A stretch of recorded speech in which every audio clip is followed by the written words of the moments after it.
Pakistan military act میں maximum جو سزا ہے وہ سزائے موت بھی ہوتی ہے۔ دیکھنا یہ ہے کہ جنرل فیض حمید کے اوپر جو پاکستان ملٹری ایکٹ کی سیکشنز جو ہیں وہ کون سی لگائی جا رہی ہیں۔ علی رضا عابدی کو کراچی میں قتل کیا گیا تھا اور علی رضا عابدی کے قتل میں اس وقت بھی ISI کا نام لیا جا رہا تھا، مختلف اور لوگوں کا نام لیا جا رہا تھا۔ اب یہ بات کہی جا رہی ہے کہ فیض حمید نے ان کو قتل کروایا تھا۔ میرے علم میں ایسی کوئی بات نہیں ہے کہ فیض حمید نے ان کو قتل کروایا تھا۔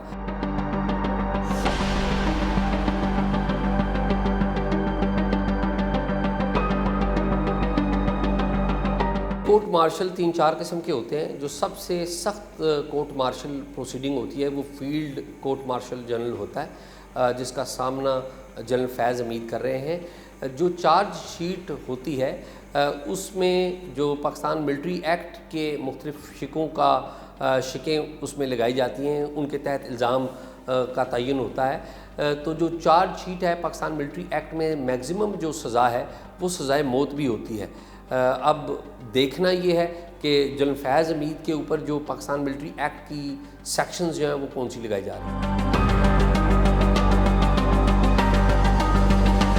کوئی بھی جو فوجی افسر ہے ریٹائرمنٹ کے بعد بھی کسی ایسی ایکٹیویٹی میں ملوث ہو جس میں فوج کے ادارے کو بدنام کیا جائے یا اس کو کوئی نقصان پہنچایا جائے، تو پاکستان ملٹری ایکٹ کے اندر باقاعدہ اس بات کا قانون موجود ہے، شک موجود ہے، جس کے تحت ایک ریٹائرڈ افسر کو بھی کورٹ مارشل کیا جا سکتا ہے، اور ماضی میں بھی یہ اس طرح کے اس نوعیت کے کورٹ مارشل ہوئے ہیں۔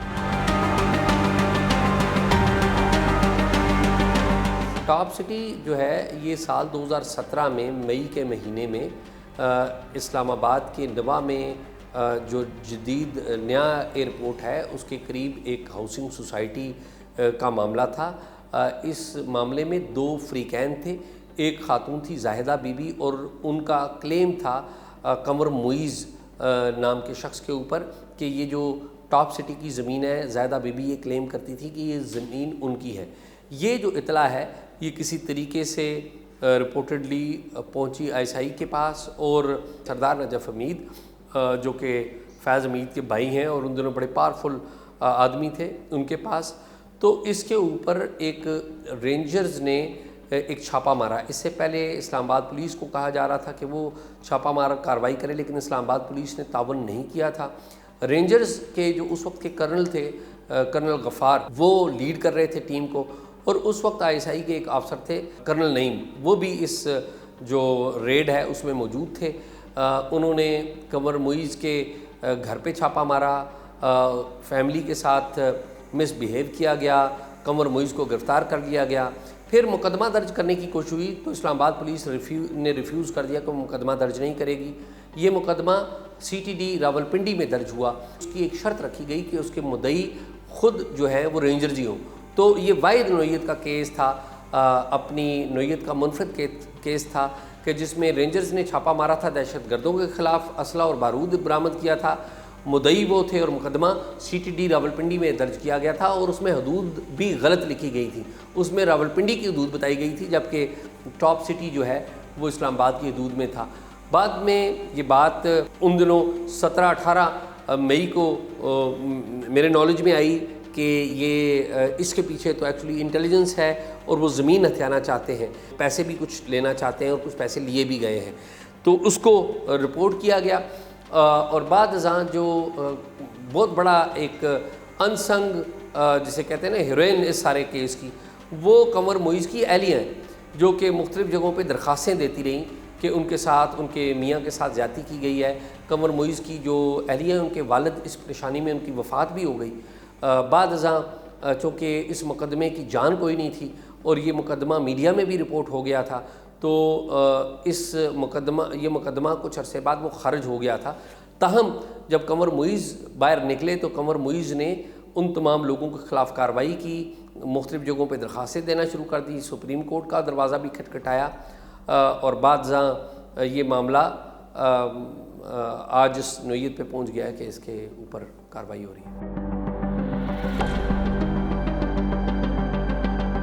علی رضا عابدی کو کراچی میں قتل کیا گیا تھا، اور علی رضا عابدی کے قتل میں اس وقت بھی ISI کا نام لیا جا رہا تھا، مختلف اور لوگوں کا نام لیا جا رہا تھا۔ اب یہ بات کہی جا رہی ہے کہ فیض حمید نے ان کو قتل کروایا تھا. میرے علم میں ایسی کوئی بات نہیں ہے کہ فیض حمید نے ان کو قتل کروایا تھا، اور میرے نالج میں ایسی بھی کوئی بات نہیں ہے کہ فیض حمید کا ان کے ساتھ کوئی براہ راست کوئی دشمنی ہو. اگر یہ قتل کروایا گیا ہے تو اس وقت کے جو ISI کے کمانڈر ہیں، سیکٹر کمانڈر کراچی، ان سے پوچھا جانا چاہیے. اس وقت کے جو OC کراچی ہیں ان سے پوچھا جانا چاہیے کہ اصل میں کیا واقعات ہوئے، کیوں قتل کیا گیا، کیا واقعی وہ ملوث تھے یا نہیں تھے. میرا یہ خیال ہے کہ اب چونکہ فوج نے بحیثیت ادارہ فیض حمید کے خلاف کارروائی کا آغاز کر دیا ہے، تو اس کے بعد ہمارے بہت سارے دوست، بہت سارے جو ارد گرد کے جرائم ہیں اس کا الزام بھی فیض حمید کے اوپر عائد کر رہے ہیں. یہ نہیں ہے کہ فیض حمید صاحب تو فرشتے تھے، وہ بھی اتنے ہی پاک دامن اور پاک صاف تھے جتنے باقی لوگ ہوتے ہیں. لیکن میرے خیال میں جب کوئی بندہ گرفتار ہو جاتا ہے تو تمام لوگ اس پر ہر طرح کا، یعنی کہ جیب کاٹنے سے لے کر قتل تک کا الزام اس کے اوپر لگ جاتا ہے. تو میرے خیال میں یہ بھی بات درست نہیں ہے. ہمیں کوئی بھی بات کرنی چاہیے تو ایویڈنس کے ساتھ کرنی چاہیے. ریکارڈ یہ بتاتا ہے کہ جنرل فیض حمید کی پوسٹنگ کی اپروول خود عمران خان صاحب نے اپنے ہاتھ سے دی، اور ان کی پوسٹنگ کے پیچھے خیال یہ تھا عمران خان صاحب کا کہ جب آرمی چیف کی لائن کے لیے جب پینل آئے گا اس میں فیض حمید کا نام بھی ہوگا اور فیض حمید آرمی چیف بن جائیں گے. آلدو کہ عمران خان چاہتے تھے آخری دم تک کہ وہ DGI کے طور پر ہی کنٹینیو کریں اور اسی پوزیشن سے ان کو آرمی چیف تعینات کر دیا جائے. لیکن فوج کا جو رول ہے وہ رول یہ ہے کہ کوئی بھی شخص جب تک کم سے کم 1 سال وہ کور کمانڈر نہ کرے اس کا نام پینل میں نہیں جا سکتا. آرمی چیف بننے کے لیے جو آفسرز ہیں ان کے پینل میں نہیں جا سکتا. تو عمران خان صاحب نے جو تبدیلی کی تھی DGI سے کور کمانڈر پشاور کی فیض حمید کی، وہ بادل ناخواستہ کی تھی. لیکن اس میں مجبوری یہ تھی کہ عمران خان صاحب کو پتہ لگ گیا تھا کہ اس کے علاوہ چارہ کوئی نہیں، اور خود فیض حمید وہ خود بھی یہ چاہتے تھے ایٹ دی اینڈ کہ ان کو کور کمانڈر تعینات کر دیا جائے تاکہ وہ آرمی چیف بننے کے لیے جو اگلا پینل آئے گا اس میں آئے.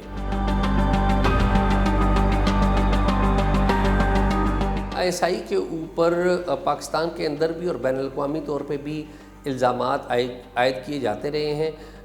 اگر فوج نے یہ فیصلہ کیا ہے کہ وہ اپنے ایک افسر کے خلاف اس کے ISI میں تعیناتی کے دنوں کے دوران کیے گئے کسی غلط کام کا احتساب کرتی ہے، تو میرے خیال میں اس بات کو مثبت لینا چاہیے. اس کا مطلب یہ لینا چاہیے کہ فوج جو ہے وہ احتساب کرنا چاہتی ہے اور احتساب کر رہی ہے.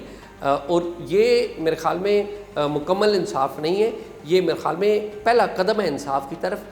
ہمیں ایکسپیکٹ یہ کرنا چاہیے کہ آئندہ آنے والے دنوں میں بھی اگر کوئی بھی ISI افسر جونیئر ہو یا سینئر ہو اپنے دائرہ کار سے باہر نکلے، قانون کے دائرے سے باہر نکلے تو اس کے خلاف احتساب کیا جائے. یہ واحد طریقہ ہے کہ دنیا کے اندر جو کرٹیسزم ہو رہا ہے یا پاکستان کے اندر جو خیبر پختونخوا میں لوگ تنقید کر رہے ہیں یا جو بلوچستان میں جو لوگ تنقید کر رہے ہیں، مختلف ممالک کے اندر جو تنقید کی جا رہی ہے، تو اس کا منہ اس وقت بند ہوگا جب آپ جینونلی احتساب کرنا شروع کریں گے جن لوگوں کو آپ غلط سمجھتے ہیں یا جنہوں نے غلط کام کیا ہے.